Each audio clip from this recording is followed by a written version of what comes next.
Hello guys, स्वागत है आप सबका। तो आज हम बात करेंगे अदानी एनर्जी सॉल्यूशन की और 2% के आसपास की गिरावट के साथ बंद रहा। हमने बात की ही थी कि यहाँ पर थोड़ी सी गिरावट की संभावना रह सकती है, क्योंकि एक और लेवल्स की बात करेंगे उससे पहले ये बेरिश एंगल्फिंग कैंडल बन गई है, तो इसका भी यहाँ पर मायने काफ़ी है। अब ये लो शुक्रवार का और शुक्रवार का हाई काफ़ी मायने रखता है, ऐसा मुझे लग रहा है। अगर ये लो ब्रीच होता है नीचे की तरफ तो और थोड़ी सी गिरावट की संभावना रह सकती है।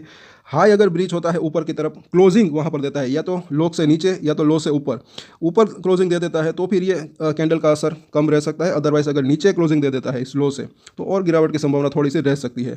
लेकिन लॉन्ग टर्म की बात करें तो एक अच्छी तेज़ी की संभावना रह सकती है। और यहाँ पर जो है कुछ एक ब्रोकरेज ने इसका टारगेट भी दिया है।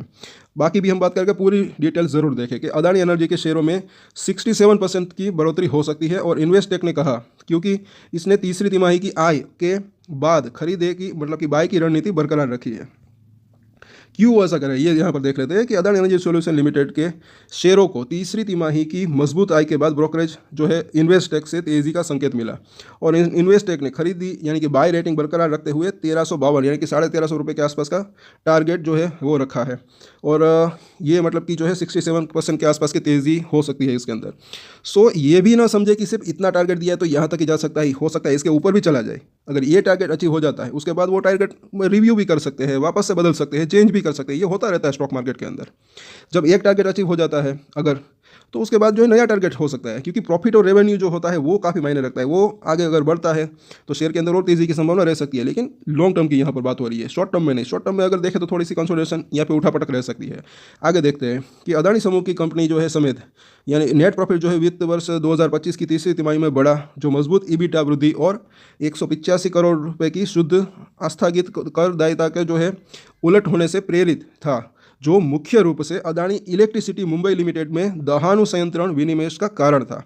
इस वजह से इसका ये जो है बहुत बड़ा था। और दिसंबर में समाप्त तिमाही में ट्रांसमिशन कंपनी का लाभ जो है साल दर साल 73% बढ़कर इतना हो गया, पिछले साल इतना था। और जो राजस्व यानी कि आय जो है वो भी बढ़कर इतनी रही, तो ये भी अच्छी खासी यहाँ पर दिख रही है आय, रेवेन्यू। और ब्रोकरेज ने कहा कि परिचालन आय में वृद्धि AEML में जो है मजबूत यानी कि अदानी एनर्जी सॉल्यूशन के अंदर मजबूत राजस्व वृद्धि, राजकीय कोष आय और स्थिर विनियमितता यानी कि ईबिटा के कारण हुई, और जिसका वितरण घाटा जो है लगातार सुधर रहा है। इन्वेस्टेक ने बताया कि इस वर्ष अब तक 5 नई परियोजनाएं मिलने के साथ यानी कि ऑर्डर्स मिलने के साथ निर्माणाधीन ट्रांसमिशन पाइपलाइन तीसरी तिमाही में इतनी हो गई। पिछले साल कितनी थी? पिछली तिमाही में, सॉरी पिछले साल नहीं, पिछले क्वार्टर में 17,000 करोड़ की ऑर्डर बुक थी। और ये ज़रा देखें तो 54,000 करोड़ से भी ज़्यादा की ऑर्डर बुक हो गई। आगे और भी मुझे ऐसा लग रहा है कि इसको ऑर्डर मिल सकते हैं। इसी वजह से इसके अंदर ऐसा लग रहा है कि लॉन्ग टर्म में अच्छी तेज़ी की संभावना रह सकती है। और ये शेयरों का हाल यहाँ पर इसको आप देख सकते हैं 12 महीनों की अगर बात करें।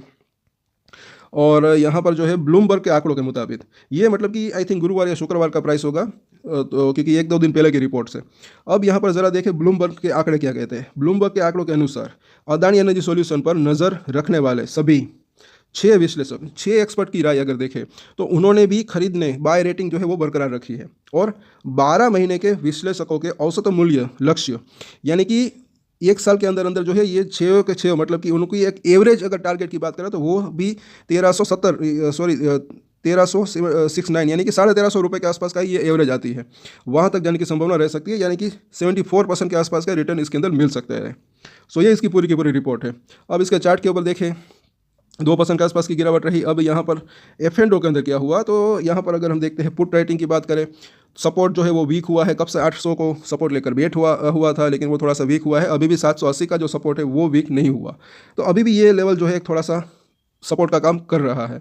लेकिन नीचे की तरफ जो है और थोड़े थोड़े से जो है यहाँ पर माइनस हो रहे हैं। शायद वो डर रहे हैं, इसलिए इसको छोड़कर भाग रहे हैं जो ट्रेडर्स है, कि शायद वहाँ तक आने की संभावना हो सकती है। और ये यहाँ पर दिख रहा है, एक तो 740 एक उसके बाद सपोर्ट दिख रहा है, क्योंकि सबसे ज़्यादा उसके बाद जो है ओपन इंटरेस्ट वहाँ पर बिल्डअप है 780 के, और उसके नीचे 700 का लेवल। तो ये 2 सपोर्ट इसके दिख रहे हैं, एक तो 780, उसके बाद 740 और 700, क्योंकि उसके बाद जो है सबसे ज़्यादा ओपन इंटरेस्ट वहाँ पर है। लेकिन ये थोड़ा थोड़ा वीक हो रहा है, या तो ये प्रॉफिट बुकिंग भी कर रहे होंगे, या तो क्या हुआ होगा इसके अंदर, थोड़े से जो है ट्रेडर्स डरे हुए हैं कि अगर, क्योंकि रिजल्ट आ चुके हैं और वो इनलाइन आया ऐसा लग रहा है, तो थोड़ी सी गिरावट की संभावना हो सकती है। इस वजह से शायद वो बिकवाली कर रहे हैं।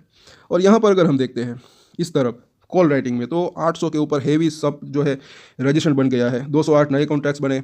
820 की अगर बात करें तो वहाँ से थोड़े से कॉन्ट्रैक्ट्स माइनस हुए, उन्होंने प्रॉफिट बुकिंग की होगी, अभी भी अच्छे खासे वहाँ पर है कॉल राइटर।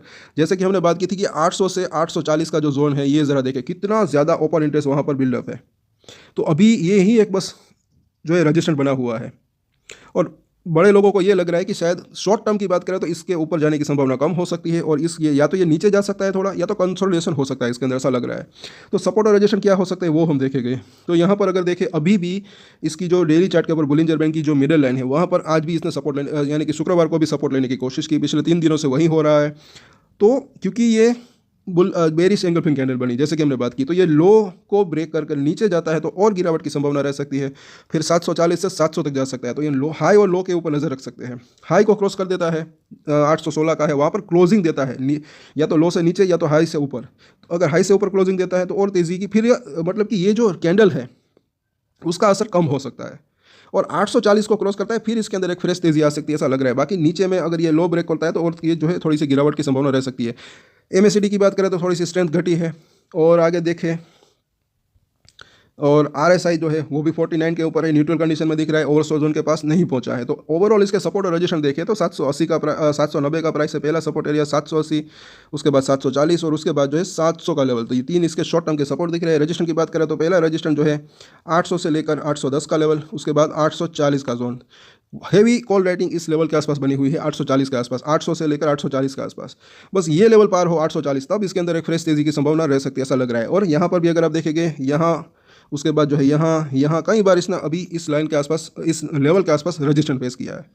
तो थोड़ा सा या तो गिरावट या तो कंसोलिडेशन की संभावना यहाँ पर लग रही है शॉर्ट टर्म की बात करें तो। बाकी लॉन्ग टर्म की बात करें तो मुझे ऐसा लग रहा है कि अच्छी तेज़ी की संभावना रह सकती है। तो इन सभी सपोर्ट और रजिस्ट्रेशन के ऊपर नज़र रख सकते हैं। तो अगर आपके इसके अंदर होल्डिंग है तो इसके ऊपर हम डेली टेक्निकल चार्ट और F&O के अंदर एनालिसिस करते हैं। तो सब्सक्राइब जरूर कर लें हमारे चैनल को, कल वापस से चर्चा करेंगे। और एक स्टैंडर्ड डिस्क्लेमर जो कि मैं हमेशा देता हूँ, कोई भी ट्रेड ले उससे पहले अपनी रिसर्च करें, अपने फाइनेंशियल एडवाइजर की सलाह ले, उसके बाद ही कोई डिसीजन ले, और डिसीजन ले तो उसकी जिम्मेदारी मैच्योरिटी के साथ खुद ही ले। ये वीडियो मैंने एजुकेशन पर्पस के लिए बनाई, मेरी तरफ से कोई बाय या सेल की रिकमेंडेशन नहीं है। Thank you.